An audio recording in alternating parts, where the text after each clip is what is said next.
thought it was Shia LaBeouf. No, it's Michael Cera. Oh. Michael Cera is great in it. He actually plays kind of like against type, sort of. Okay, that's cool. And Chris Evans is a fucking scumbag in it. But he's really good. Like, he's really good. There's really no other way to deal with it. So you would recommend it? Absolutely, yeah. I mean, the tickets really weren't that expensive, honestly. Like, we had orchestra seats. We were in, like, row J. And, Where was it? What was it? Where was it? Oh, it's actually right next to the St. James Theater from Birdman. Oh, sure. Yeah. Did you see Michael Keaton there? No, but speaking of Batman, Armie Hammer is in a play over there, too, with the same company. That was a very weird and obscure Justice League never happened joke. You could say I'm mad, Max. Was he supposed to be Mad Max too? No, but George Miller was supposed to direct that version of... Yeah, that's right. That probably would have been Amazing. 10 times better than the shit that we got. Listen, a wet fart would probably be better than the version of what we got. Speaking of wet farts, hello everyone. Hello. How are we doing today? I'm eating. Dave is currently eating a quesadilla. Do you want a taco? Not the listener, Paul. Would you like a taco? We also bought a 12-pack of tacos because class. Follow me on Instagram and you'll see these shenanigans. Yes, I would love a Doritos Locos El Taco. I don't know which one is which, so it's just kind of luck of the draw. I'll be John Smith. Be my El Pollo Huntus. I'm just stealing shit from Red Letter Media at this point. Oh, yeah. If listeners, if you do want a taco, please email us at whogivesAfuck.com. Yeah.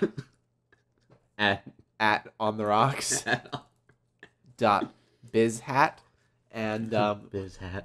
We will freeze and send you a taco, or just show up at my house. Really, whichever one, it's all good.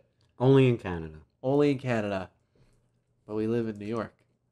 Only in Canada. More specifically in Long Island. I've never heard many people say that. I'm gonna get water.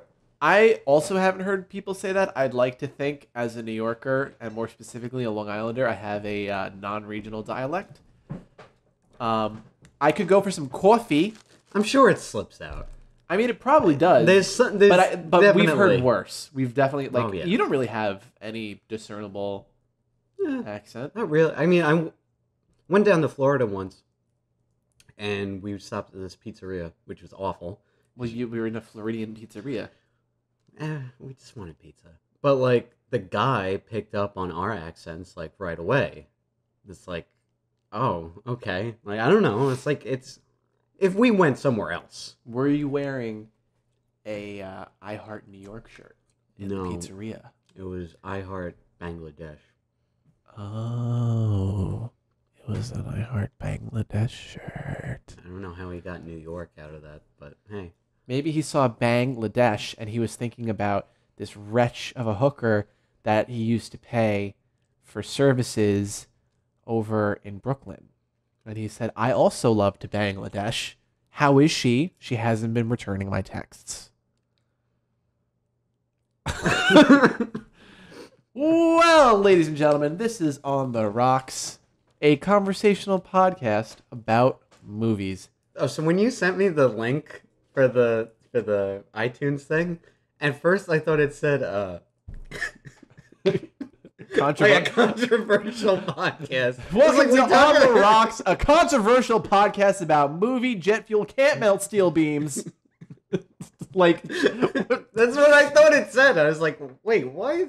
Oh, it's conversational. Yes, no, we try not to be controversial, but we might have to touch upon the fact that if you go to on Amazon right now, all the DVDs of The Cosby Show are very discounted.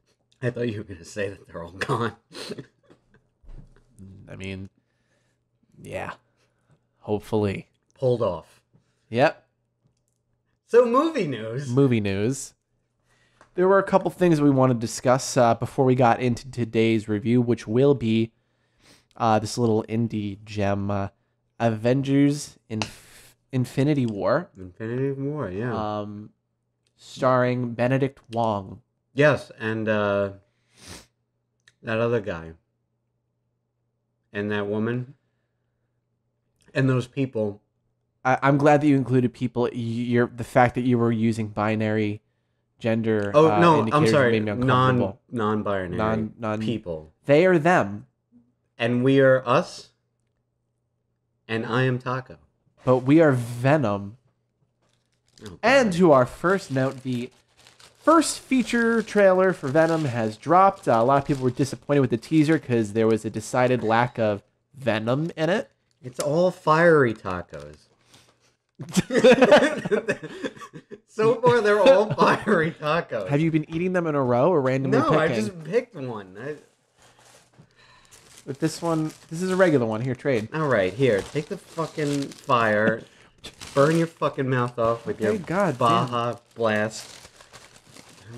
So the Venom trailer. Anyway. People were disappointed because the first one had a real lack of, Venom. He wasn't really in it. We actually just released a reaction trailer thing where we watched it. You basically got to watch us watch the trailer. It was real. Yeah, it was awesome. Jenny Slate was there. Oh, that was her? That was her. I couldn't make that out. But there you go. Yeah.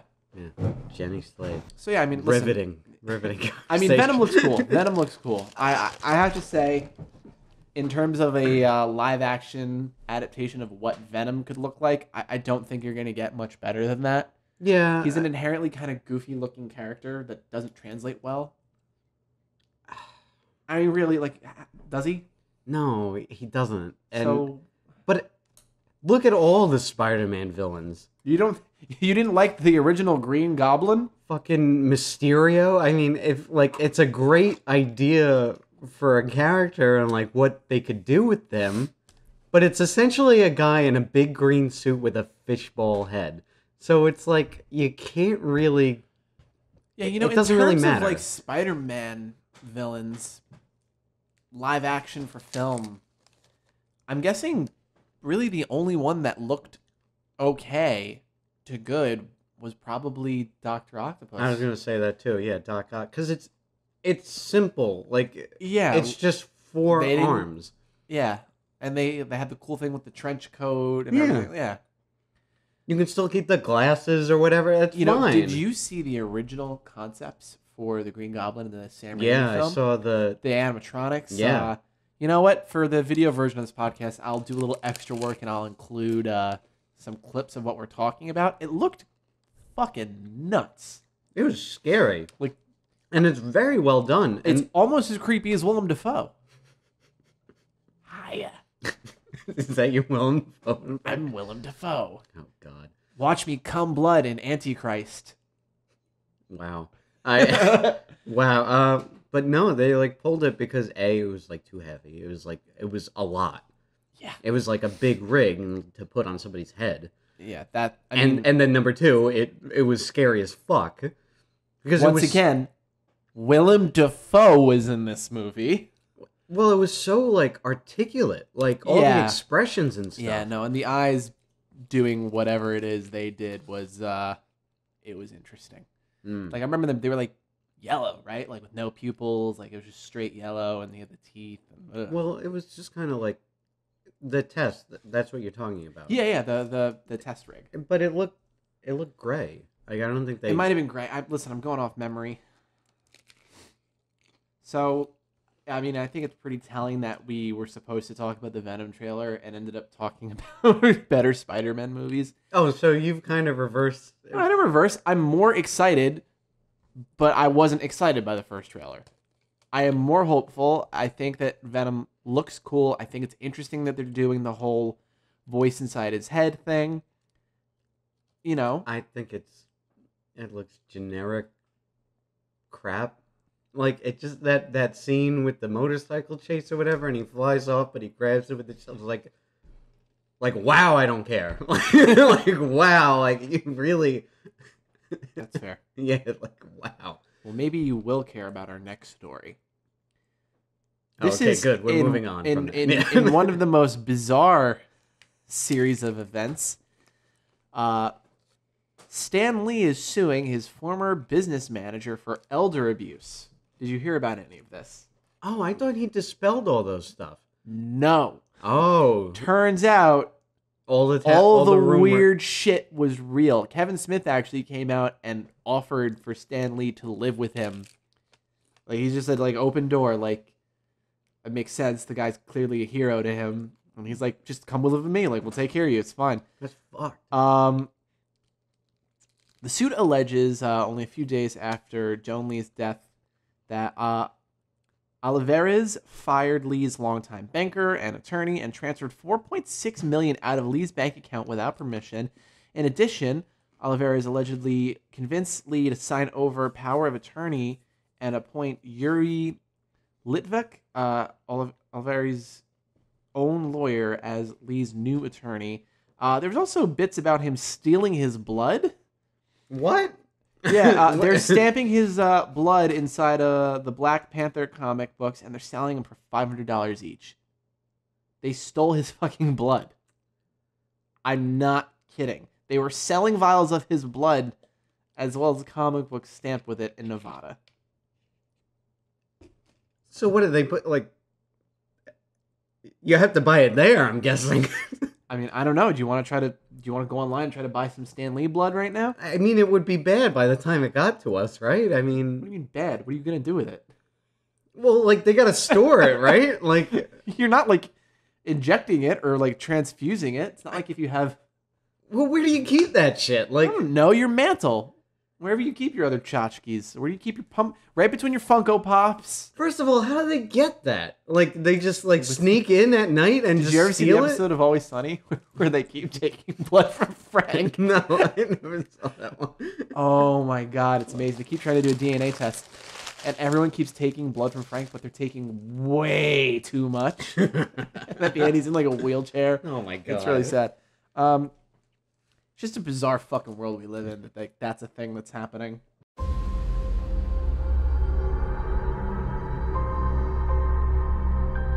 The entire time I knew him, he only ever had one goal. To wipe out half the universe.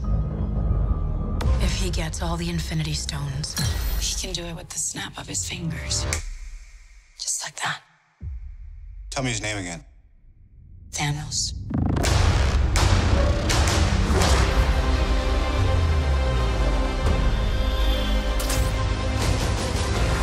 We got one advantage.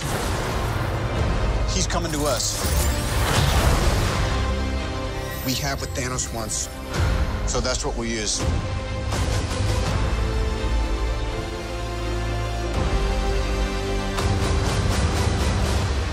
Let's talk about this plan of yours. I think it's good, except it sucks. So let me do the plan, and that way it might be really good.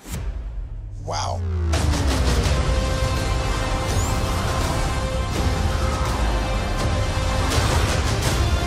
The end is near.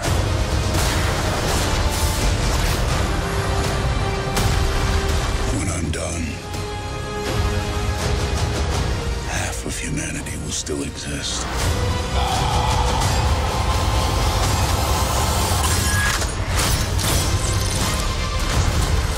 Perfectly balanced. As all things should be. I hope they remember you.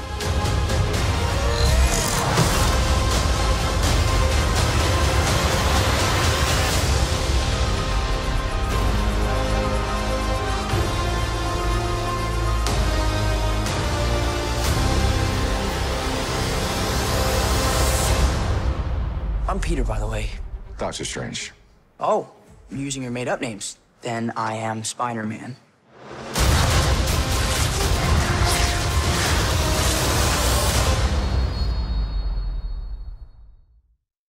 So, Infinity War. So, right out the gate, we're probably gonna we're probably gonna hit some spoilery stuff. We'll do a quick 5-10 minutes of what we thought of the movie, and then we'll probably get into all the major stuff right after that. I mean, the reality is, I don't think to give a fair and decent review. Yeah, I mean, I question why a movie like this even needs to be reviewed. Oh, see, they have a Cool Ranch one. Oh, thank God. No. I mean, just mean in the context of everyone's going to see it. Well, yeah. So, I mean, I don't really think that we're going to dissuade anyone. I don't think anyone's hold up. We gotta be before I see fair. Infinity War. We gotta be a little fair. Get some opinions. It's also really hard to talk about this movie without spoilers, but we will do our best. Yes, for the quick for 10 you, minutes, 5-10 minutes. The audience, we will not spoil things until we do spoil things. So I just want to say that, okay, whenever I hear the argument of, oh, it's a movie for the fans, it's always a negative connotation because it automatically says that your movie is bad and you're just making this shitty argument to try to sway other people.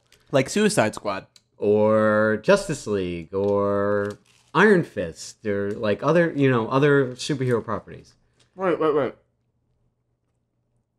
There are Iron Fist fans? Like the comic books? I'm an Iron Fist fan. Why? I like Iron Fist. It's good. I'm gonna eat my Doritos Locos Taco now. This movie is for the fans. That's, and not in a negative, bad way. See, what I think the point you're trying to get at is this movie is very, very much for the fans, but not at the expense of being a good movie. Yeah. And it's also not in the sense of comic book fans. It's literally for 10 years, people have gone to see these movies. They're fans of certain characters or all of them. Yeah.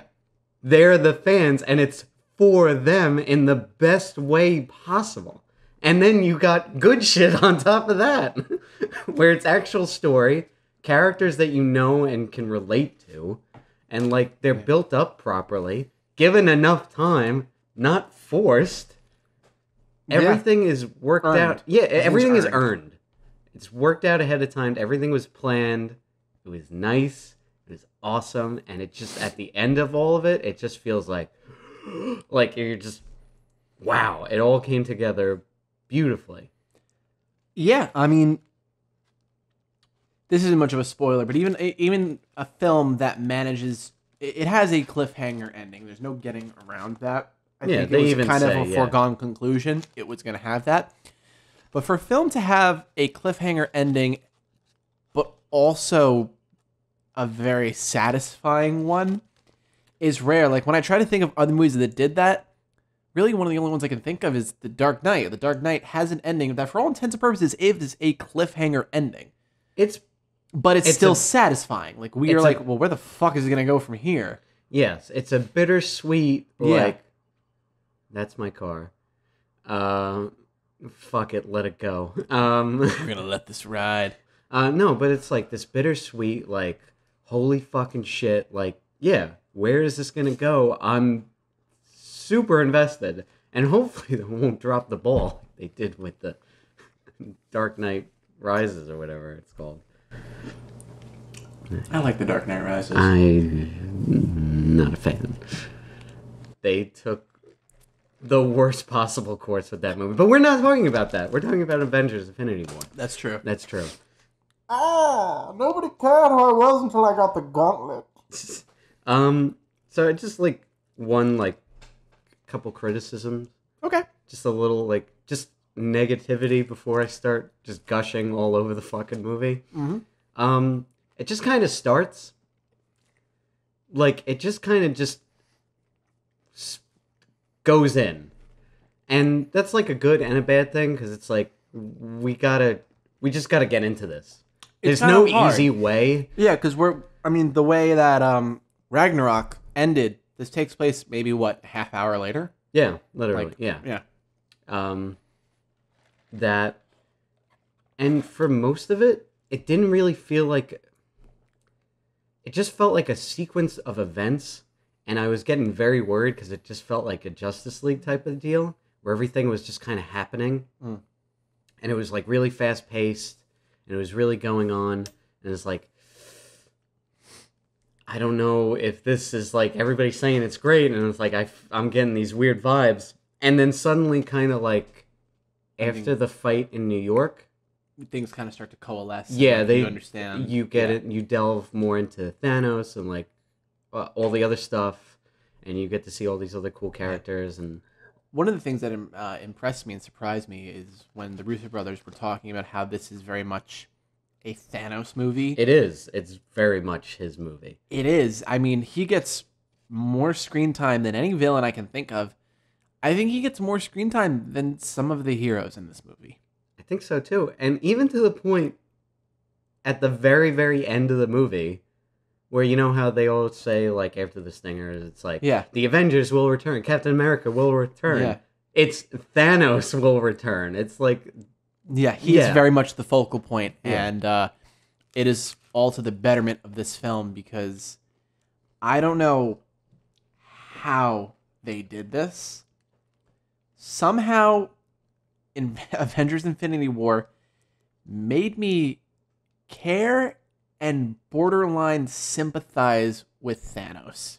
You see where he's coming from. They really do a good job of showing you his perspective and showing you why that is a conclusion that he would come to, and they do a great job. I mean, it's hard to get into this without spoilers, but like, you see the tax of what he's doing. Like, there isn't really any joy in what he's doing. He's doing what he feels is necessary, and it's almost like it's a burden for him. Yeah, and that's another thing, a little negative thing that I didn't like about it. It was like how I could see like I felt like sympathy, and like I felt like I know what he's going through, and I see that it's really like putting something on him to do these things that he's about to do or already did. And some of them are like telegraphed, like, like when they're on that other planet where, you know, yeah, and they say it's like, oh no, it's for, for this person, and it's like, oh, I kind of knew that. Like they played it up so much where it's like, yeah, I understand. And some parts even towards the end where it's like, I think I know what they're gonna do with this because he's, Yeah. So we should get into spoilers because I don't want to keep talking like vague. I enjoy being vague as much as this other thing. So I know a lot of people had a very contentious feelings about The Last Jedi when it came out, because one of the things that The Last Jedi tried really hard to do was subvert all expectations. Yeah. I feel like Avengers Infinity War is the most positive version of that mentality, because this movie really subverted most of my expectations and most of my predictions in a way that was still very satisfying and earned. So do you want to get into spoilers? Yes, we're going to get into spoilers. All right, so if you think Cap or Iron Man was going to die, or just one of them was going to die, guess what? You're totally fucking wrong. Every single original Avenger survived. And did Black Panther? He wasn't an original. I'm talking about like original OG Avengers. Oh, okay. But did he disappear? Yeah, he did. And that was a great setup, because he was going to go, I always forget the name of his main bodyguard. Just call her Dora, because she's part of the Dora Majal or whatever. Sure. Well, he was going to go help her, and it was kind of set up like, oh no, she's going to... And then as he's reaching for her, poof, he's gone into ash, and it's like, oh shit, like, really? Like, it's so unceremonious, and it's just like... there's something terrifying about that. I mean, this movie sets up the stakes immediately by opening with brutally killing Loki and Thanos beating the fucking Hulk in hand-to-hand combat. Yeah, it's like the most like a Jackie Chan almost, or like Jet Li, something like that, where it's just like calculated and just on point, just like bam, each hit connects, and it's scary. I mean, he was enjoying it. I mean, Squidward even said, like, no, let him have his fun. Let him play around a little bit. His hype man. Basically, the Ebony Maw. How great was the Ebony Maw? It was great. Also, can we address in terms of, I mean, I think really the Ebony Maw was the forefront of the Black Order, is that what they're called? The Black Order, right? Can we address the elephant in the room that Proxima Midnight, that's the female one? Yeah. Yeah. Does Steppenwolf know he has an illegitimate child running around the MCU? Because, what? They kind of look familiar. I mean, they really should have changed that design. That looked a lot like Steppenwolf. Yeah, but fuck him. I mean, yeah. I just thought it was funny that I was like, huh, really? That's the look we're going for? All right, fair enough. Listen, you do you. But, no, that opening, it's just, holy shit. It's brutal. It sets up, this is what's going to be happening, and Thanos doesn't fuck around. Like, nor should he. Yeah. He's like, I've stayed back in the background for long enough. Now it's time to, like, go and get this shit. Now, here's my question. Does the opening put a damper on some level on the very light, very kind of funny ending of Guardians of the Galaxy? I'm sorry. Okay. Wow. Thor 3. Which is kind of Guardians. I mean, more or less. Yeah. Which is, I mean, it's for the better, really. But like that ending where it's like, yes, Asgard gets destroyed, but everyone survives. It's all happy. It's jokey. Korg's making a little, oh, yeah, no, that foundation, it's gone. Yeah, it's gone. And, yeah, you can't make anything out of it. But then 20 minutes later, they all get, like, genocided. That's not really a word, but no, okay, they got real genocided. They got genocide. They got so genocided. You need to go talk to them. You need to go talk to the survivors. They're upset. But I guess in a way, but it kind of like, it's like that reality creeping in. Like there are stakes.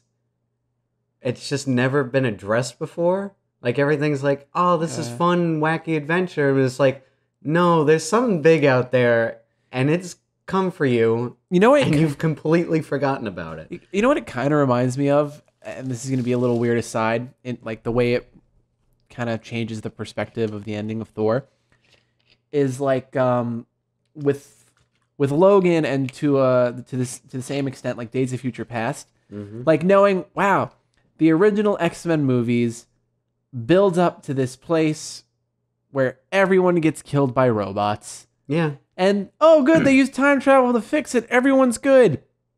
Oh, but Professor X fucking kills all of them. Yeah. It's just like, man, like, it's just a bummer to know, like, it all leads to just shit for these people. Yeah.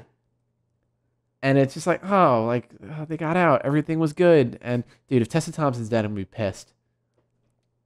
Oh, Valkyrie. Yeah, she's fantastic. She's a cutie.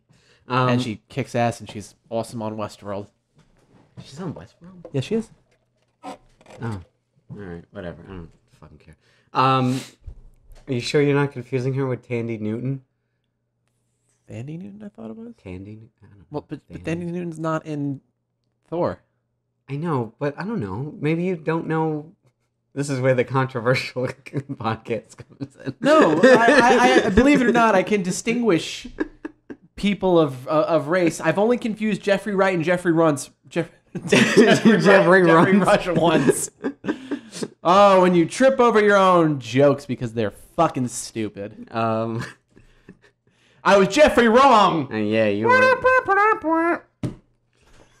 it's just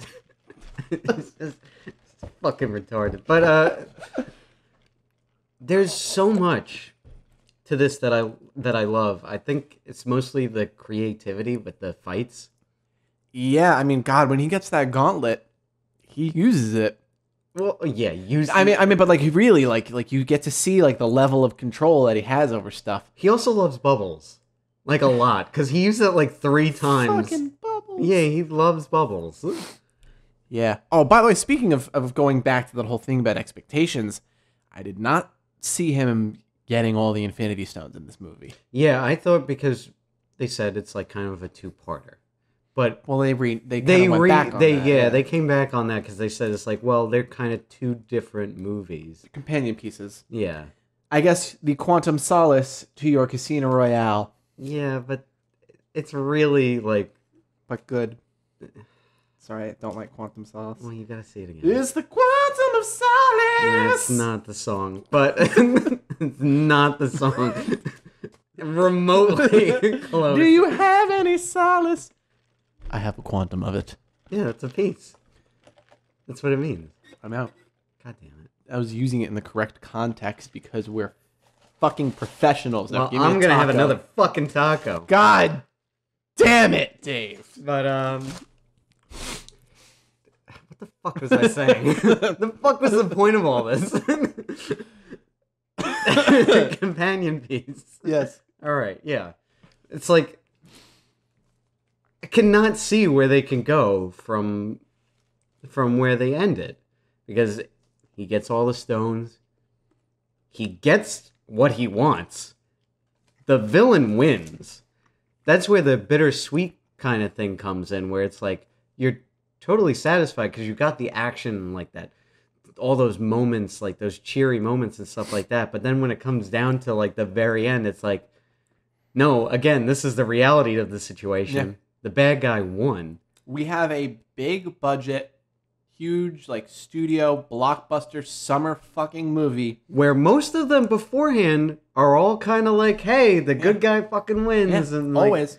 And the bad guy wins definitively. Yes. Devastatingly so. Yes. The good guys lose, and more than half of the good guys die. Yeah.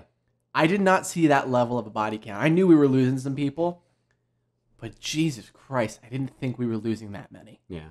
Well, he, like I was talking to you before, Idris Elba was such a given because he hated all those movies. Understandable.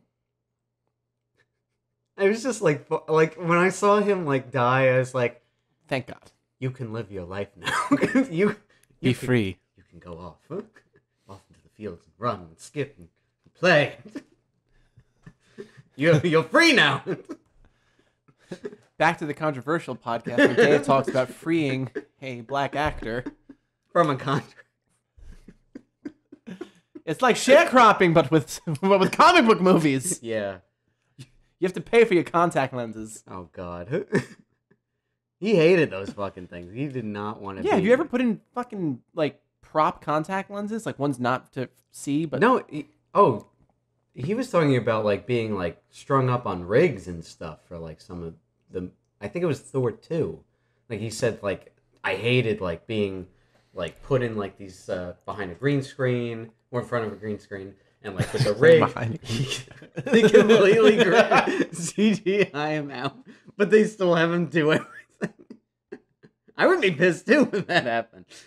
But, no, like, he's just put into a rig because he like, jumps off, like, a spaceship or something. And he's like, it was the worst experience. You just hang in there. It's like, whatever. And it's Idris Elba. It's Idris? It's Idris. Not Idris. Oh, I'm sorry. Yeah, I know. Idris Elba. I'm really sorry. I've been mispronouncing your name for a very long time. Just like Rafe Fiennes. Or Yohan Griffith? No, it's not Ralph. It's Rafe. Yeah, I know. Yeah, so fucking say it right next time. And I didn't call him Ralph Fiennes. Anyway, Benedict Wait. No. At no point did I reference... Also, we completely glossed over your little line about him hanging there and how it was the worst experience. You know what? Never mind. It's fine. Controversial. You better rename it now, actually. Fucking Ralph Fiennes and Yohan... I don't even know how to properly pronounce Yohan Griffith's name. Fucking Dr. Fantastic. I don't know. But yeah, we expected Idris Elba to die. I'm relieved for him, but like the way they killed Loki, it was nice that Loki redeemed himself. I mean, you could still make the argument like he ain't coming back. You sure? they made it a point to reference twice, no resurrections, like, Yeah. he's not coming back. That's true. He wasn't an Asgardian to begin with. Like, no way. He's gone. Oh, God. And just that one scene, I love all the pairings with everyone. I love the way they were able to kind of put everyone in groups that really complemented each other. Yeah. I loved seeing fucking the ego clashing of Tony Stark and Doctor Strange. That's another thing. Like, they really gave Doctor Strange a lot of screen time in this. They did. They gave him a lot to do, which was great. And I felt, and he was really cool. Yeah, he was kicking some ass. They had like a great like moment with him, like they're on Titan or whatever, and he does like the arm thing. Yeah, the arm thing, and he splits up. It's like, that's fucking awesome. I almost walked out of the theater though, because I really, really wanted one thing to happen. I wanted at some point Doctor Strange to say something a bit on the obvious side, and for Tony Stark to turn to him and to say, "No shit, Sherlock." That's all I've ever wanted in a movie. Speaking of something like that, so after the sequence in the beginning, and Hulk smashes down into the sanctum, and Bruce Banner goes, "Thanos is coming," the perfect response from Khan himself is, "Who?" Oh my God. Like, yeah, it's like... Do you think that was intentional? I don't know, but I hope it was. So, I don't know. Nobody knows what we're talking about. There's a big deal in Star Trek Into Darkness. In which you totally didn't play Khan. But he played Khan. And they had this stupid fucking thing where they literally zoom... They have a close-up of Benedict Cumberbatch's face when he reveals, it's like, "My name is Khan." And, like, the character's like, "Okay, who the fuck are you?" Like, they don't say that, you but... could have said, "My name is Jeremy!" And it would have, like, okay. Yeah, okay, whatever. Who the fuck is Jeremy? Yeah, it's just fan service. Yeah. Again... That's when you're for the fans in the wrong way. Wrong way. Because you don't know what the fuck you're doing. You don't know what the fuck they actually want. Hey, Star Trek gave us Chris Hemsworth. Which he's going to be apparently in the fourth one. I kind of hope that line was intentional and it was set up perfectly for him. That is some meta shit right there. If that was the case. Yeah, that whole New York scene was great. Oh, and speaking of going back to the whole expectations thing, the second they started dropping multiple references to Tony getting married to Pepper and the whole kid thing, I was like, oh, he's totally dying. Like, they used the art of tropes and cliches against us. And that is fucking great. And I knew Cap wasn't going to die. Because they gave him very little to do. You know, it's funny you mentioned that. Because I was thinking about, like, I feel was the most underserved. And I think a lot of that was, like, one of his biggest moments was kind of front-loaded. His reveal. Oh, that was awesome. Phenomenal. Everybody cheered in my theater. Yeah. Screaming, clapping. Yeah. It was great. Just the silhouette behind the train, and it's just like, oh, fuck. And like, then he's shit is real. Pain, yeah. Yeah. Also, I love no shield. At no point did he fucking use his shield. I just love his costume, too. I love that the A and the star have been ripped off and that there's like holes in the costume. You can kind of see like the dragon scaly type texture of like the OG captain. Like this is all he has, and this is all he's been using for like how many years that Civil War has happened. But I think my personal favorite moment of his is when they walk into the Avengers base and he goes right up to hologram Ross. Yeah. And just flat out says like, "We're here to do this job. You get in our way, then we're going to fight you too." Like, just flat out, like, he's dropped all semblance of niceties. Like, he doesn't give a fuck anymore. He is... Yeah, did you notice, too? He is called Cap once. Because he's not Captain America anymore. He's Steve Rogers, and, like, that's just it. Like, he's just who he is now. Yeah, he said, even with the Groot thing, Yeah, Yeah, yeah. he's He like- doesn't say I'm Cap or I'm Captain America because I'm Steve. I'm Steve Rogers, yeah. Yeah, but I think that honestly was almost like the completion of his arc. It's funny if you take Captain America, most specifically, if you isolate just his solo movies. I know Civil War solo movie, but you know what I mean. Yeah. His arc is so much more concise with those three. Like he has second, maybe only to Tony, the most dramatic arc of any character. He goes from this idealistic young kid who just wants to help and just wants to stop bullies to this disillusioned guy who doesn't know, he doesn't feel at home in this world. Like, things are too gray. Like when it was Nazis, we knew we were the good guys. And now it's like, well, shit, like I don't know anymore. Yeah. And then he sees the system fall apart, and then he realizes that he can't trust the government that he basically gave his life to protect, and like he chooses to step away from it. Like to him, right and wrong is bigger than any country, any group of people. Yeah. And it's like, whoa, like that's heavy shit.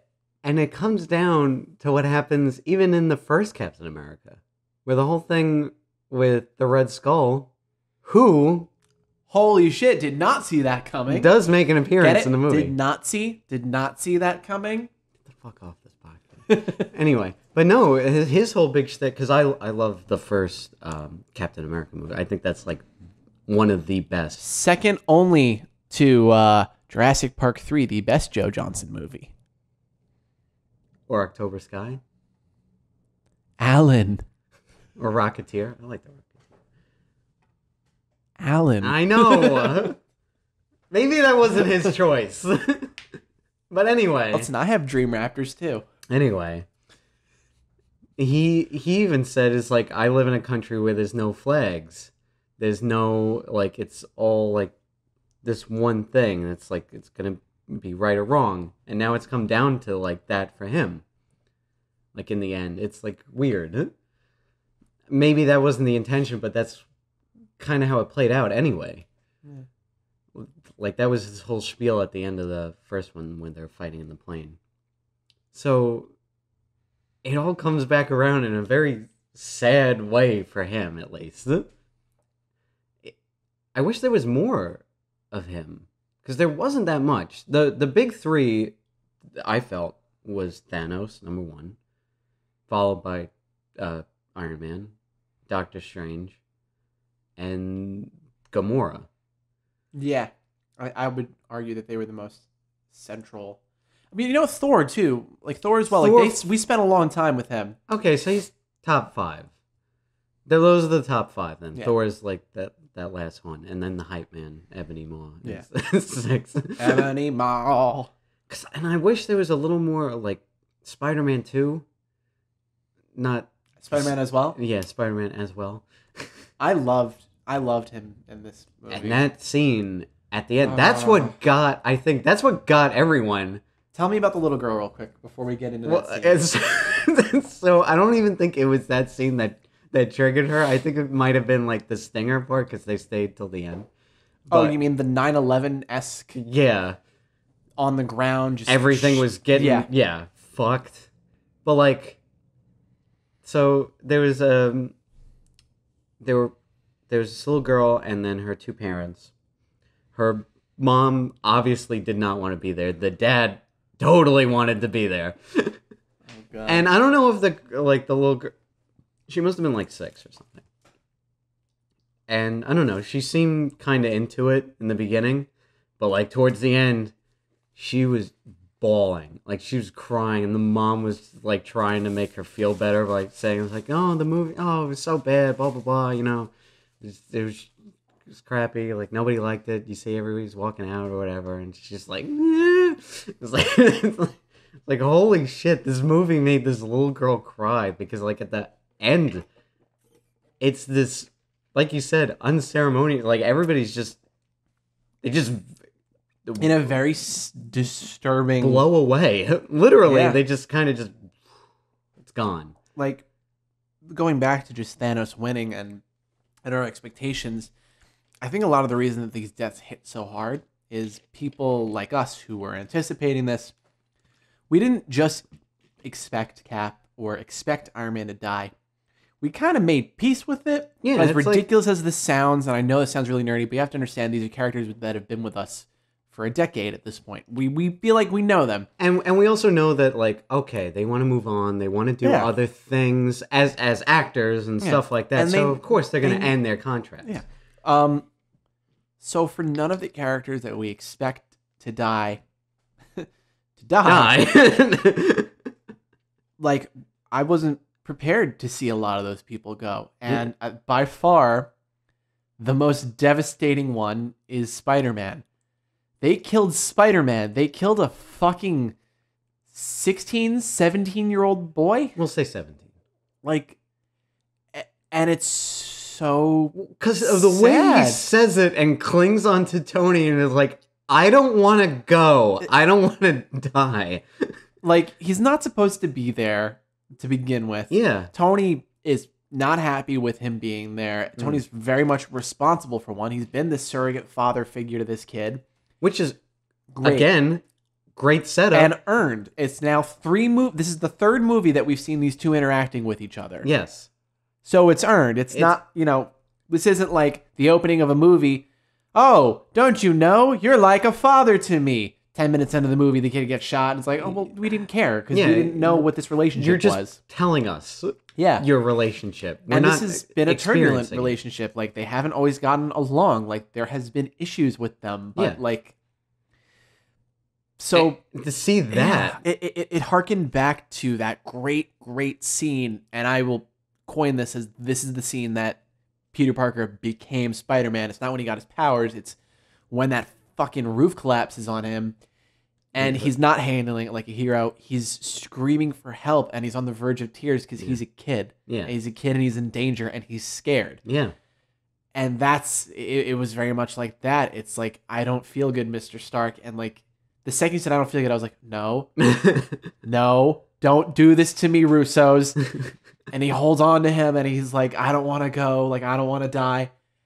And he just, I was like, oh my God, they didn't just do that. And I never expected that the people who brought us, you, me, and Dupree, to do this.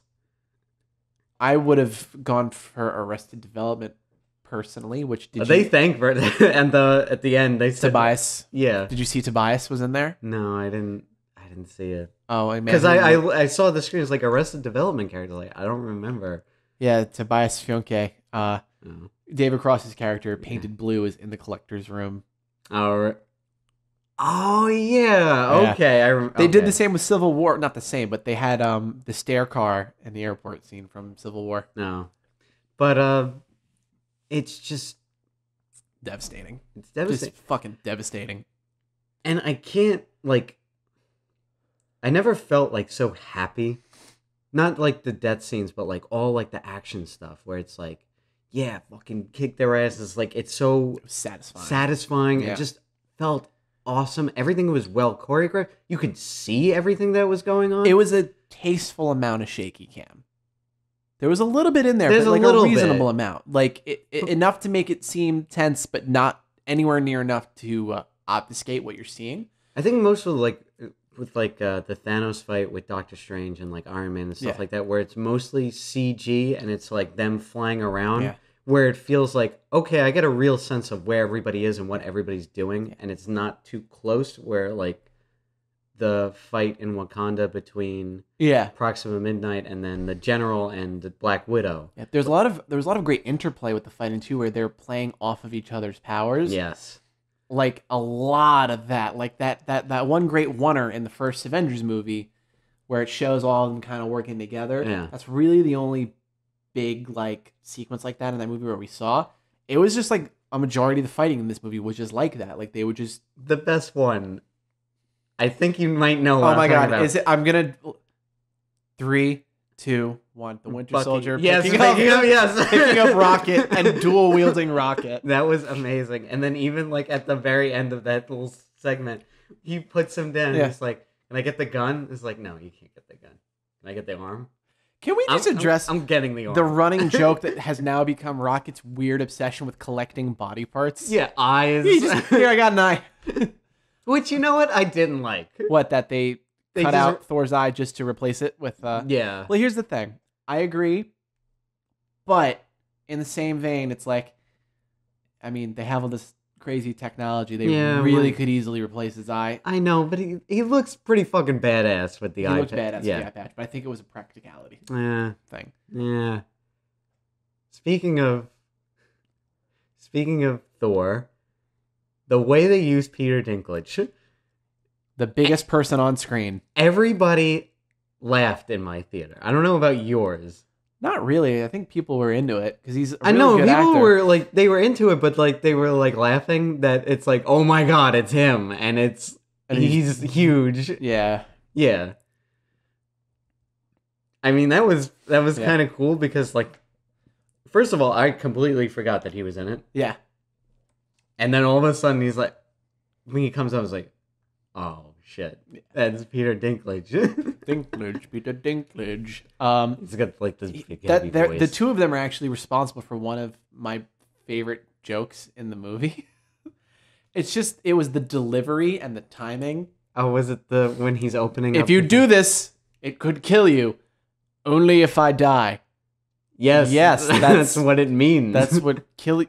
Like that's what killing you means. Like it was just like the confusion and just the delivery. It was just perfect. I laughed. And that's another thing. They really do balance out the humor and like the gravity of the situation. I have very well. Never seen, maybe not never. I can't offhand think of another movie that balances those two tones as well as this, because it goes from very funny, very light to very dark, but without feeling forced. Like, Amazing Spider-Man 2 was a total fucking mess because it tried to do that. Yeah, and it couldn't. And this succeeds. Like when they cut from all that horrible shit, and then it cuts to an image of space, and it literally says space. It's like, but even that's funny. And but like even like the scene where he kills Gamora, it's still despite it like being played up to be like, okay, I know what you're doing. It's still like it still hits you because like the way he doesn't just like throw her off. I feel like he could have just picked her up and just thrown her. He dragged her like and a you child. see in her face, it's like, no, don't do this or whatever. I think part of what makes that scene work so well, and part of this all goes back to like me sympathizing with Thanos. He is a fucked up, terrible person, creature, whatever. You can clearly see that he, as horrible as he is, he does love Gamora and he does care about her. And it would have not been anywhere near as effective if he just picked her up and threw her off, like, no problem. Like, you saw tears. Like, you watched this monster cry because he knew the only way to achieve his goal was to sacrifice his daughter. And that, for him, is a personal sacrifice. It's not just I'm murdering her. It's like, he doesn't want to. And that's hard. And from that moment on, I don't know if you noticed, but a lot of times when he like came on after that, you see like his eyes just looked watery. And it's like, I don't know if like it's just like that weird kind of uncanny valley because of the... Oh, I thought Thanos looked amazing though. Like, but he did. Yeah, that's like the great CG characters. And maybe that's intentional, just adding that. And it's like, I like even harkening back to like what happens at the very end when it's like at what cost. Yeah. I feel like that's all kind of in his mind anyway. Yeah, I mean, the thing that's great about him is that you really get the sense that he doesn't want to do it, but he has to do it. He feels that it's necessary. Like, he doesn't derive joy. And I think the biggest tell of that is when he does succeed and he accomplishes his goal, he doesn't become a dictator. He doesn't rule over the cosmos because he could do that. He's a god. He just is. No, he just fucks off somewhere to go watch the sunset and be alone. Yeah. He never had an intention of doing that. That wasn't his goal. His goal was to set the universe right. Yeah. He did that, and now he's done. And it cost him, in his own words, it cost him everything. Yeah.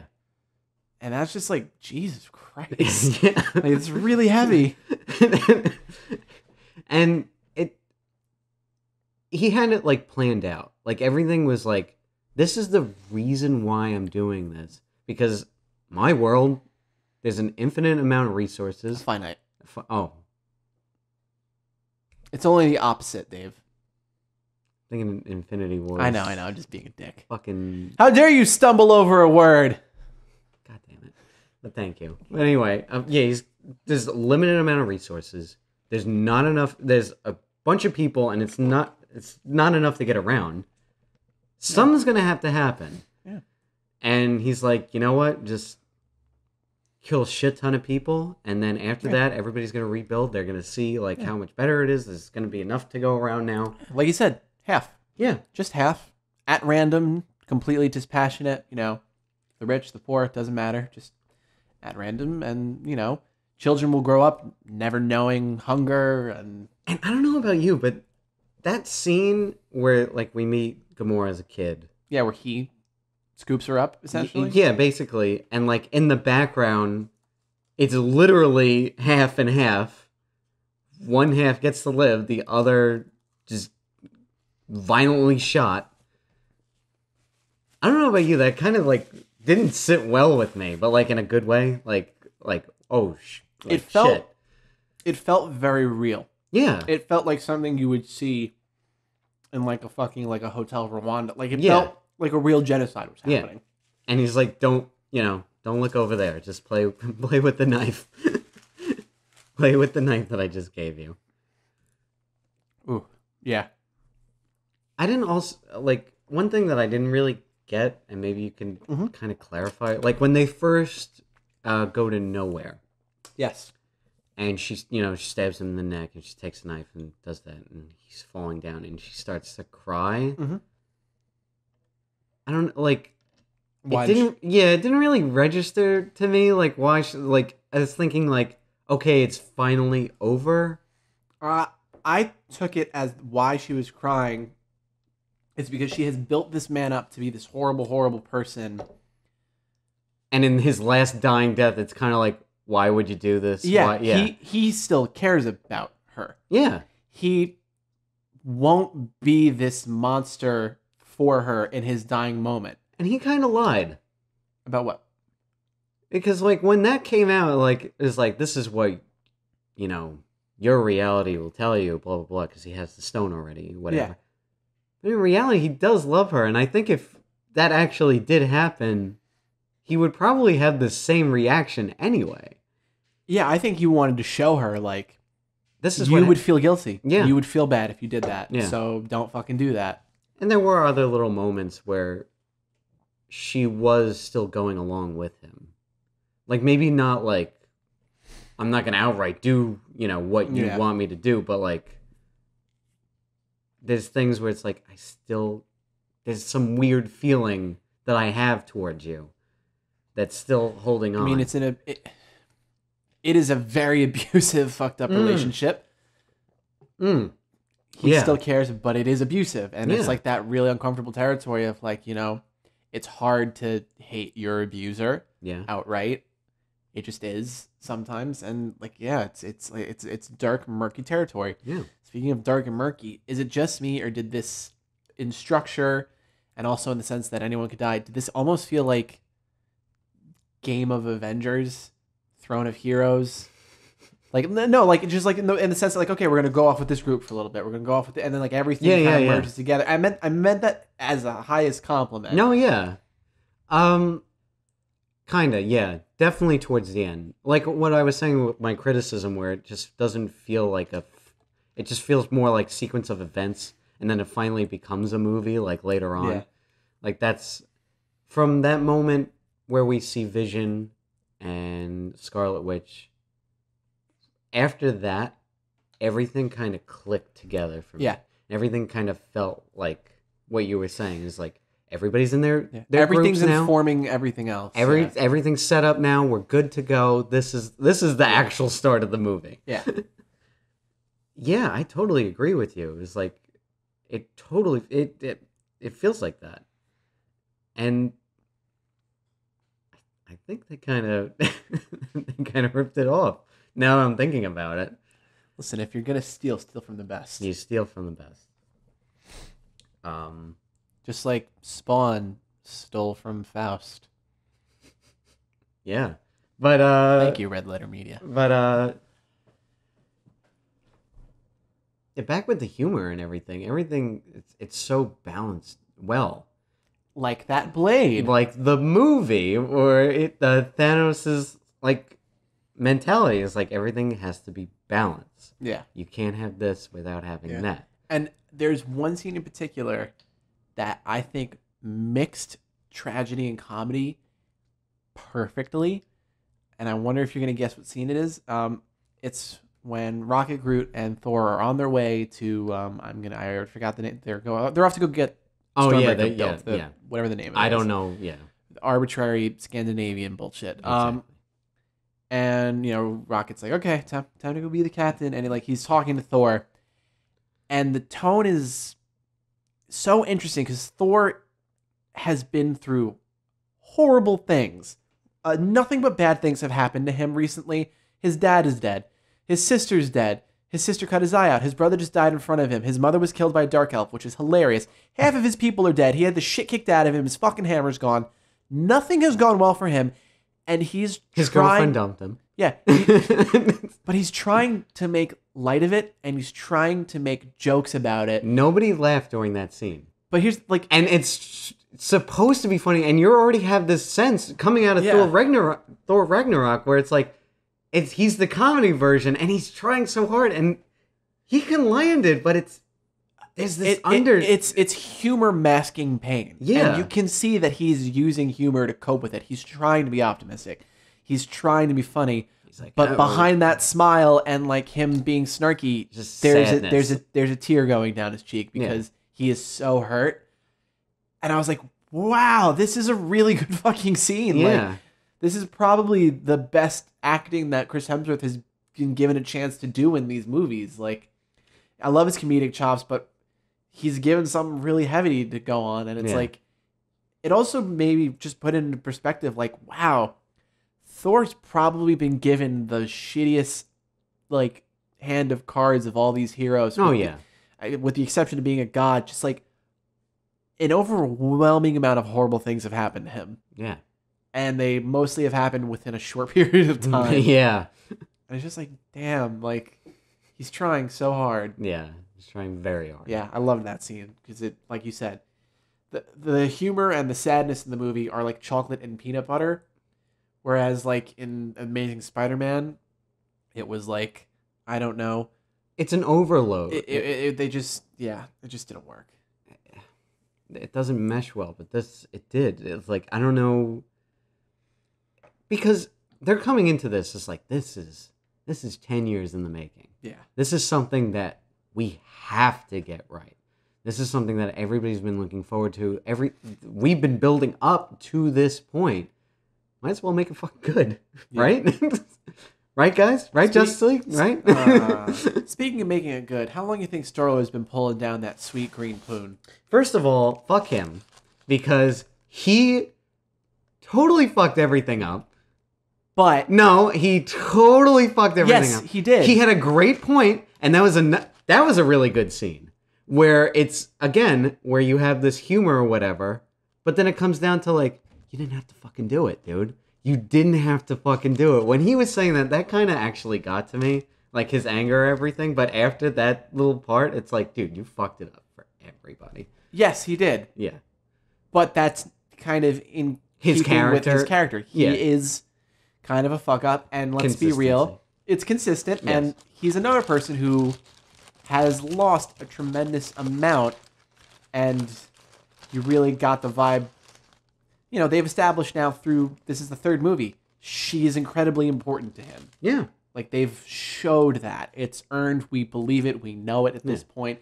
It even opens with her singing and kind of dancing in her chair. You see that they've grown attached. And it's not even with the first two Guardians movies, it's not overly schmaltzy or stupid romantic comedy bullshit. It's uh-oh, you got Baja Blast on your table. It's fine. But, no, it's it's the perfect blend of, it feels real. It's not, totally... They feel like real people. Yeah, it's not an overboard type of, oh, I love you, blah, blah, blah kind of relationship. Even with the Vision and Elizabeth Olsen, we only get, kind of in Civil War. We see their attraction. Yeah. We don't really get to see that in Ultron.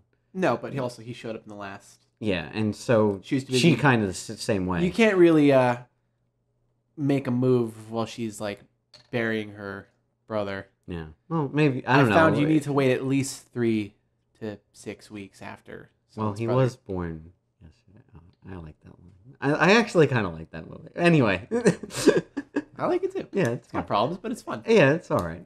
I would love to see the director's cut. And that's another thing. Like, I felt like in the beginning, I felt like there was going to be more, and they kind of cut it out or glossed over some things.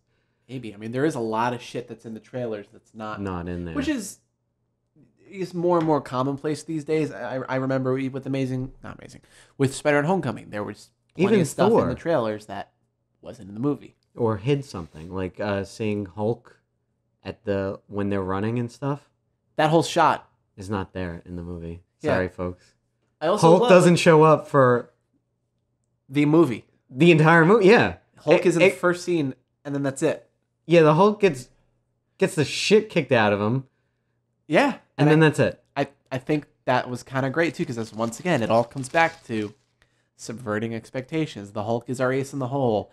He always shows up and beats the Christ off of everything, which I love that one line. Loki, we have a Hulk. Yeah. Great. Yes. That was a great payoff. Like multiple movies of that was great. And you know what it really, like you were saying before, it's like, I really felt like, yeah, he turned and he's happy for his brother and like everything feels right now. You know, even at the very end of Thor Ragnarok, it's just so like, you know what? Like he what finally the fuck got was together. Like, yeah, like what am I doing? It's like, yeah. Being together, like, this is great. Yeah. And everything goes to fucking shit. Yeah. Please help. My brother, he's sick. Help! Which he made up all on his own. Yo, he's great. Chris Hemsworth is fucking hilarious. He's I know funny. If you let him be funny, he actually can. I know that maybe Ghostbusters tainted some people with that, but he can be really fucking funny. I'm eating my taco. Just leave me alone. All right. But I know it's not professional, but whatever. We're not professional. No, we're not professional. We've made dozens of offensive jokes, and mostly at the cost of African Americans. So I'm sorry. Idris Elba is not an African American. He's an English American. He's not an American. Period. He's English. What? Idris Elba's British. It was a joke. God damn it. Bad. Ooh, fire. God. I hate you. I hate this podcast so much. I hate everyone. Talk. Fine. God, I'll vample you. Eat your taco, you fucking credulous piece of shit. Wood pulp. That's what they said this is. It's like 80% meat, and then they ask for the next 20%. They're like, we don't know. And that's anything. So I think we pretty much established that Taco Bell will never be a sponsor? Sponsor of On the Rocks, a controversial podcast. Yeah. About... I can't even finish that No, sentence. you don't say that. I can't even finish that sentence. Don't say it. Oh my God. How is Mel Gibson these days? I would love to see him as Nick Fury. Speaking of which, despite the horrific scene of everybody dying, a helicopter crashing into a building. Yeah, very evocative of 9/11 imagery. Him saying right before he disappears, motherfucker, and getting cut off. Listen, the movie's PG-13, they could have gotten away with him saying motherfucker, especially in a post-credit sequence. But like, even if you think about the whole movie, people get killed violently. Yeah. There's blood. There's even alien blood. There's decapitation. Like, all of the Black Order die in pretty horrific ways. That one guy gets blown up. Ebony Maw gets blown out of his ship, and that like that really old movie Alien. First of no all, more pop culture references for the rest of the trip. First of all, that's fantastic. I know it is. That it's like, even like right before he dies, it's like, yeah, but the kid knows more about movies than me. Yeah. That's amazing. Like I love that. What's her name? Proxima gets like thrown into the air, and then the fucking spikes come by, and then the blood splatters all over Black Widow's face. Yeah, gross. And it's funny. It is funny because fuck him. The Hulk equivalent character getting dragged across the shield, having pieces of him cut off by it, and then it explodes. And I forget, how does Goblin Guy die? Vision. Vision gets him in the back. Which I have to say, those creatures in Wakanda, I don't know what it was about them, but they kind of freaked me the fuck out a little bit. Was it their multiple arms or their teeth, or the fact that they were suicidal in nature? Suicidal in nature. They were I just think that's what it was. kamikaze. Yeah. They were just like, they didn't give a fuck. And it's just like hordes, like it just drove. Yeah, this movie really it delivers on the war portion of Infinity War. Like, Avengers 1 definitely, it felt like an invasion, but it felt like something a team could reasonably handle, with the exception of the huge things. And it was great to see the Skrull back and some of the flashback stuff. And, you know, with Age of Ultron, the team was bigger. It was, once again, it was like an isolated thing in this city, and like it felt like something a team could handle. This felt like a war. Like, this felt like there were troops, like they weren't fighting alone, and like this felt like if the Avengers had to do it alone, they couldn't. No. If they didn't have the backup of all of the tribes of Wakanda, they would have gotten fucking killed. I mean, they had the backup and they still lost. Yeah. Yeah, it wasn't pretty. But like I was saying about before, it's like, I don't know about your theater, but like the cheering and stuff like that, and yeah. And dude, that made the movie for me. Like, this is such a good viewing experience with an audience. Yeah. See it in the theater. See it with an audience. It's great. Packed. Yeah, you have to see it with a packed theater. Yeah, because that's the only way you can really like. Oh, and dude, when Thor came back, I did not know he was coming back. When Thor came back with the fucking hammer, I wanted more than anything for them to play fucking Led Zeppelin just one more time. Oh, that would have been cool. Would have been great. That would have been cool. But when he came back again, fucking applause. There was applause for that, for Cap. Yeah. There was a gasp when Red Skull? No, I don't think. I think the gasp came from me. Oh shit! But no, when Tony got stabbed, I thought that was the end, and that. Like, everybody in the audience is like, oh fuck, he's done and it's over and I can't deal with this right now. I thought he was dying. Yeah. I was like, this is it. This is where Tony Stark dies. And back to the viewing experience, you know, there was all those cheers, but in the same vein, like with such a loud, raucous audience, that scene with Spider-Man, you could hear fucking pin drop. Yeah. Everything. Dead silence. Right when everybody starts to disappear. Yeah. That's when it's like, nobody's looking at their phone, nobody's doing anything, everybody's just glued to what's going on. And then, like, it's... Yeah. They were... What? And, you know, like, that last shot, it's like, what? I'm not being hyperbolic. There were people crying when Spider-Man died. I can imagine. Yeah. Because it wasn't Spider-Man dying, it was Peter Parker dying. It was a 17-year-old kid who shouldn't have been there, who's fucking terrible. Like, that's the thing that gets me with those scenes. Yeah. It's like one thing for a character to die. It's like the fear and the sadness.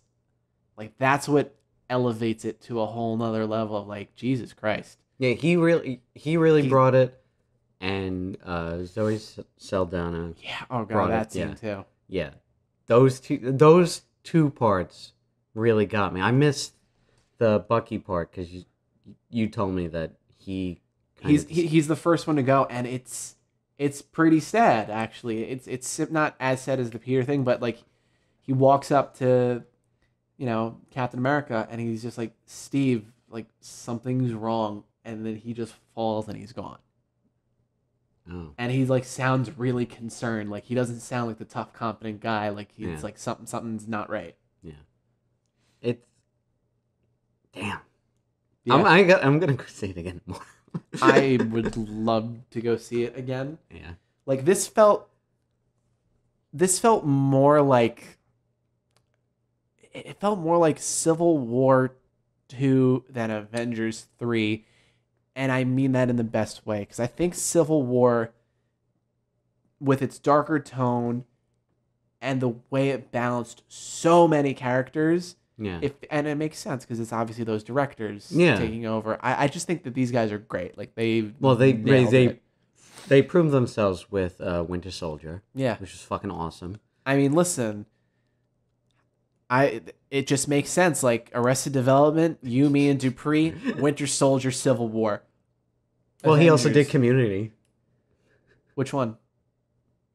Didn't they create it, or did like a couple episodes? No, Dan Harmon created Community. Oh, well, they directed, I think, a couple episodes. Yeah.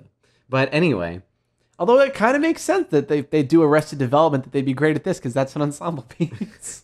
But like, you have, I think Civil War is like my favorite out of all the Marvel movies. The only thing that it lacks is the stakes, and this one has that. Yeah, like it's like, oh, I'm sorry. We'll get it in the next one, and this is the next movie. Yeah. And it's like, I wish there was, besides those two moments, I can't really think of other things that like really like get me. Like I can list off a ton of things that happen in Civil War that like really like tug on my heartstrings. Like, and it's mostly towards the end. Yeah. Of it, but like there's other little moments played out during that movie. And like this, it's only those two, and it's like I felt like if there was just a little more, if they just spent maybe a little more time, like just kind of finessing the beginning or whatever, it's like it could have been like so much better. So if I had to like give it like a star based or something like that, like out of 5, I'd say like 4.5. You know what I just realized? Yeah. So, with all the people who disappear and die, Tony Stark is left alone on Titan, isn't he? No. Who else was with him? Nebula. Nebula did live. And I wish that he was alone, actually. That would have been... I mean, how would he get off? Well, no, the like... suit's destroyed. Well, even that, but like... So, they'll do a second one, obviously. Yeah. I would just love to see what Tony Stark, like just his arc alone, with nobody to talk to, nobody to riff off of. It's just him. God, he'd probably fucking kill himself. It would be the most interesting thing, and I think the best, probably, like, for an actor, for some, like, great for him to do. And I mean, Nebula is like a good kind of foil, like a different, like a weird personality for him to work off of anyway. He also might be intrigued by the whole, how much, how she's like just technology. Mostly tech at this point. Yeah. I mean, it works, but it'll be interesting regardless. Yeah, I mean, I'm also just really intrigued to see what his arc is, because I think the thing that's going to be racking him the most is the death of Spider-Man. I think he's going to feel I hope there's like personally responsible for it. I hope there's like a scene in like how in Ultron where he sees like all the team members dead and stuff like that, where it's something like that. It's like a dream sequence or something, like Spider-Man's like, why'd you let me die? Why'd you let me go? And it's something like guilt. Yeah. His guilt just gets to him. Oh. Yeah. So, in terms of who we think is staying dead, I have a theory on this. I'm pretty sure that most people are in agreement with this, but I think that everyone who was killed in very physical ways, i.e. not with the Infinity Gauntlet, I think they're gone, and that's it. So you think Vision is gone? I think Vision is fucking... I mean, Vision is the one question mark, because they might have finished downloading his personality or whatever. But in that case, his body's still gone. Paul Bettany would do anything. Paul Bettany has discussed that he has not worked in a very long time, and it was only because of Joss Whedon. He had this great story about it. He was sitting on the curb, like, defeated because they basically, like, told him, like, no more is Jarvis, or, like, whatever. Yeah. And, like, that it was done.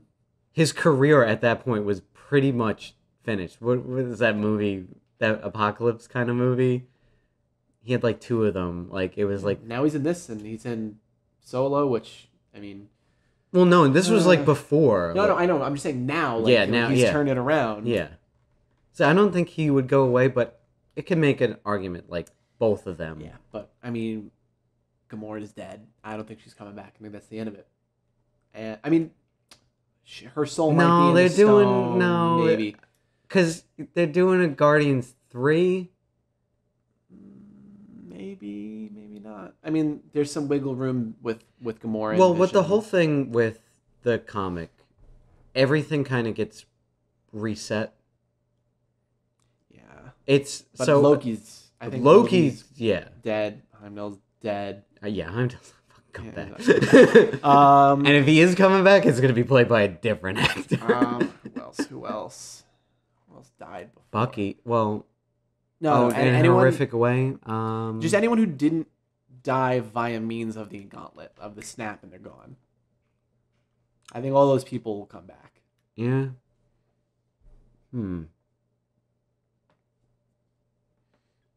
I don't see why Gamora wouldn't come back. I mean, as well, Zoe Saldana or whatever. Just for like, for emotional like stakes, I guess you can say like she'll be gone. You know, like this is what happened. Yeah, I mean, they might be able to bring her back because, like, her soul might be that area they were in, like the orangey thing. Like, people were speculating that that's like inside of the Soul Stone, and like because it was her sacrifice to get the stone, like her soul is in there, so maybe she could come back. Probably. But you know. Yeah. Rocket, the sole survivor. Rabbit, the sole survivor of the Guardians of the Galaxy. Oh, Groot. Yeah, that's right. Groot disappears. Groot yeah. fucking, whose arm is now the handle of Stormbreaker. That's amazing. It's great. It's a little too much, though. This is what he says. You don't remember that? Yeah, Stormbreaker. It's a bit much. It was a bit much.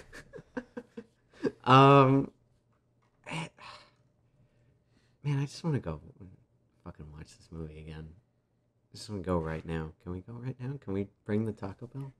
I mean, technically we could, but so I think we've pretty thoroughly discussed our feelings on the movie. Avengers Infinity War. Yeah, War. Oh, I was making sure that you knew. I know my DC properties. I know my Dark Horse comics. Where do we think they go from here? Well, it's weird because the next movie that's coming out is Ant-Man and the Wasp, which they made a point in reference to, which I fucking hated, where it's like, why isn't Ant-Man and Hawkeye here? Oh, it's a burden on them or something. What did they say? It's like they said that they took a plea bargain and cut deals with the American government because their families were basically placed under house arrest after the incidents in Civil War, which they do show in the trailer for Ant-Man and the Wasp, like his family dealing with, which it makes sense in the context of they're the only ones with families who aren't billionaires, and like if they got into trouble, their families would probably pay a price. Yeah. I'm okay with that. Like that I can buy. I don't know. I just wanted Hawkeye and Ant-Man to do some fucking cool shit again. Like, it's just a more, like, creative avenue. There's an Ant-Man and a Spider-Man. That was one of my favorite things. Like, these characters who have been gone for so long, coming back and getting caught up on stuff. Like, Hulk just, like, not knowing what the fuck happened while he was gone. Yeah. It's like, we broke up? What, like a band? Like the Beatles? Beatles? What do you mean we broke up? Like, and I love how he, like, placed it, like, this is the stupidest fucking thing I've ever heard of. Yeah. I like that. Yeah, I don't know. Well, because, like I said, Ant-Man and the Wasp is next. And what they set up, Captain Marvel. Now, Captain Marvel is supposed to be set in the 90s, though. Yeah, I know, but so that at least won't I know. interfere. It won't interfere, but, I mean, Ant-Man and the Wasp, it could have a title being like, this is before Infinity Wars or something like that. Yeah. You see, this puts, like, all, like, the TV shows and, like, Ant-Man and the Wasp in an interesting place because we really see the like the huge consequence of the snap and half the people in the universe disappearing. There's no way that doesn't get brought up in things like Agents of S.H.I.E.L.D. or the Netflix Agents show. of S.H.I.E.L.D. is, I think it's finished. It is? Yeah, I think so. This is their last season, so it's gonna finish up, I think, soon. Fair enough. Well, but the Netflix shows, yeah, there's no way that can't be mentioned. Yeah. In some capacity, like Jesus Christ, and New York getting attacked fucking again. Like most of those shows take place there. I really like how they dealt with that in the very beginning, where it's just like, it was the incident. Is your hair moving by itself? Like yeah, like. Does your hair normally move by itself? Yeah. That was also very frightening, like to be on like the ground level and yeah, like, just the way they played it out, it wasn't like this grand show or anything. No, it's it was just scary. It was scary. Yeah, Tony walking out in the middle of this horrific scene. Did you notice that was a 1 or 2? It was, yeah. That was a great. Yeah. That was great, yeah. And I don't know if you noticed this, but when they're in the what did he call it? Like a space donut? The space donut, yeah. And he meets the cape. Yeah. It just felt like this weird Disney Aladdin moment to me, but it like worked where it's like mimicking Tony Stark yelling at Spider-Man. Yeah. Did you? I didn't notice that. You didn't notice? I need to keep an eye out for that. I just loved Spider-Man getting his new armor and then just stowing away on the ship. Yeah. It's like, really, the suit's very intuitive. This is really your fault, Tony. What? Nothing. Yeah, man, and this was awesome. And all the characters were consistent with their movies and everything like that, and never felt like there was no break. The one thing I could see people saying is Doctor Strange giving up the Time Stone could be perceived as inconsistent, but no, I think it was what he said. It's like there's only one. We only won one time. Yeah. And I think this is how Tony Stark has to make it to the end game. Yeah. That's more important. Like, I think, yeah. Yeah. That's what I was thinking too. Like when he said that, it was like, yeah. He knows what's going to happen because he saw everything. Yeah. This is the only way it plays out. Mm-hmm. But how it plays out is a whole other story. Literally. I'm going to leave. And I'm going to go to the theater and watch it again. And I'll come back and I'll continue to eat tacos and talk to myself. Do we have anything else we want to talk about? Is there any other... You have your notes there. I don't have my notes today. Sympathize Thanos. Loves Gamora. Emotional scene. Humor. Red Skull. Red Skull. Proxima Midnight. Steppenwolf's daughter. Question mark. Well, that other guy kind of looks like Sherlock, the Green Goblin. Yeah. No, he looked like just a goblin, like a generic. That's true. But that's how he looked like in the comics, anyway. So yeah. That Squidward line fucking killed me. Yeah, everybody laughed at that. That was one of the funniest lines by far. He was awesome, by the way. Yeah, Ebony Maw was great. I kind of wish he was around a little bit more because he bites the bullet in like the 30-minute mark. Yeah, but once again, like I like that Thanos' plan made sense. Yes. Like, okay, everyone go to these different places, get the things. I'll go get this one. Like, we're gonna split up. We're gonna get these. Like, we're just gonna fucking do it. Yeah. And it's like, all right, cool. Like, I dig it. Like, that's smart. Yeah. Also, probably why it works. Yeah. Well, like he said, he still accomplished his goal. He still brought it to him. Yeah. What do you think about Tony Stark's new suit tech that they're finally doing the whole bleeding edge nanotechnology? I mean, since Black Panther did it, I think they were like, well, there's no excuse for him to not have it now because Black Panther's suit just fucking appears. I mean, it doesn't bother me. I don't like it's fine. Yeah. I don't know. It's like my thing was I didn't know how I felt at first about like it being able to just turn into whatever the fuck you want at any given moment. Like it can just weapons are gonna just appear on it now. Well, that's what I kind of like about this movie in general. The creativity with what they do in the fight scenes. Yeah. That, which I didn't really even think about because I was just thinking about like how he uses the stones and everything like that. Yeah. But just from Doctor Strange doing the weird like double hand motion thing to Tony Stark coming up with these weird different repulsor gun things. Spider-Man having the Iron Spider powers. Which I love that they hid those legs in all the marketing material. Yes. That was pretty cool. That was cool. Doctor Strange like helping Star-Lord with the platform shooting and stuff like that, and even Drax coming around. We're seeing Mantis clearly bouncing on a trampoline, but terribly CGI'd out. That was okay. Did you notice that? No, but I did notice that anytime Mark Ruffalo was inside of the Hulkbuster armor and the hood was up, I was like, that doesn't look great. It does not look good at all. I was like, that doesn't look good. It looks like a poster of him. Like they just put him in the a cardboard cutout. They just put him in the back. Which is weird because it's like Thanos looks really good. So maybe that Ebony Maw. Thanos and Ebony Maw both look really good. Well, even like those weird alien creatures at the end look pretty damn good. Like there's a lot of it's like fuck this scene. It's only for a little bit. Just fuck it. This is what's more important. It's also in the background too. Yeah, and it's quick, and it's like I said, it's not that many scenes with that. So I don't know. That's fine to me. I'm okay. It's just it stands out as weird because it's like you have all this other great stuff, but it's just this one thing that you skimped on that's really noticeable for me. So when they're first on Titan and they tell you that the gravity's weird and you see Mantis jump up and down, it's like nice because something's going on in the background and it's like this little visual gag and stuff like that. Cats. Oh, cats scared the fuck out of me. But like if you've like looked down, like look at her feet where she's jumping, it's like it's weird. I honestly I don't even remember being able to see her feet.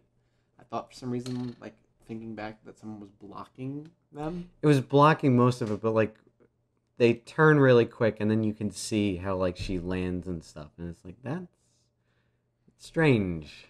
It's strange. That's Doctor Strange right there. Oh, that was changed in the movie. That whole line set up. Oh, yeah. Yeah. It played better in the movie. It plays better in the movie. Yeah, the trailer didn't. That's a trailer scene as opposed to what they actually put in the movie. Yeah, it works a lot better in the movie, their version of it. It's like, oh crap, we're using fake now. I'm Spider-Man. And he's just like, okay, whatever. I need you to create a distraction. We're all gonna die. Oh yeah, he slaps his friend Ned in the face. It's just like, come on. Love it. Spider Sense. You get to see Spider Sense finally. Yes, and he does mention it also as well. When? I think they're on Titan. He's like, oh shit, people are coming or something like that. Oh, I don't remember that. Yeah, there was one part where he like says like somebody's around the corner. We gotta get ready.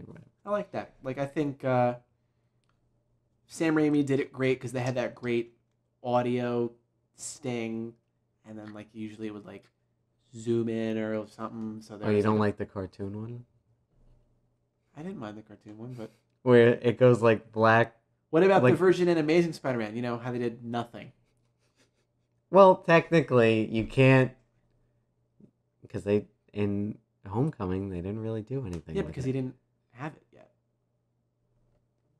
You can't. No, I have to disagree. Listen, I from what I understand, there are interviews or something where they're like, yeah, like he didn't really like have that developed or fine tuned, or like he didn't really like understand it yet. But then they just kind of introduce it, and it's like, I don't know. Yeah, but I think I love the way they introduce it. I love that it's just a simple shot of him. Oh, it's just something that's like, boom, his arm and hair, and it's like, what? And then like we understood exactly what that was, no fucking problem. Yeah. I'm ready for the next one. As am I. So, how do you want to end this? Tacos with our mouths. So I'm Dave.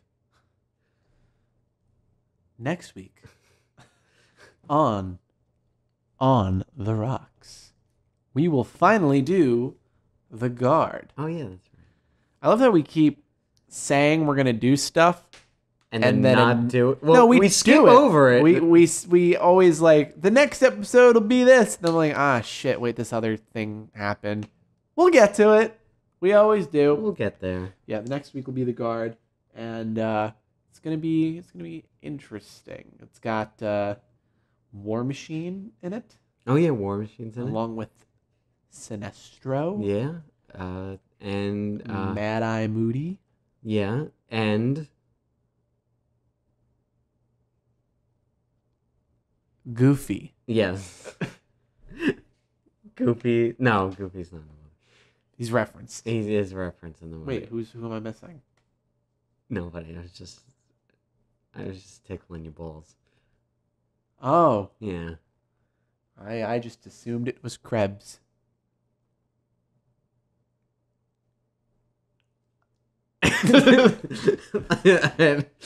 This has been yet another horrible, Outro. derailed, segue fist fuck of an episode. That's kind of our style. It's pretty on the nose. We just start recording, then there's 10 to 12 minutes of bullshit banter, a haphazard news story, a trailer, and then we talk about movies. You're all seeing behind the facade. We're fakes. They can see behind the facade. End this. End it. All right. I'm Paul Denino Braun. And I'm Dave. This has been On the Rocks. Stay classy and watch good movies.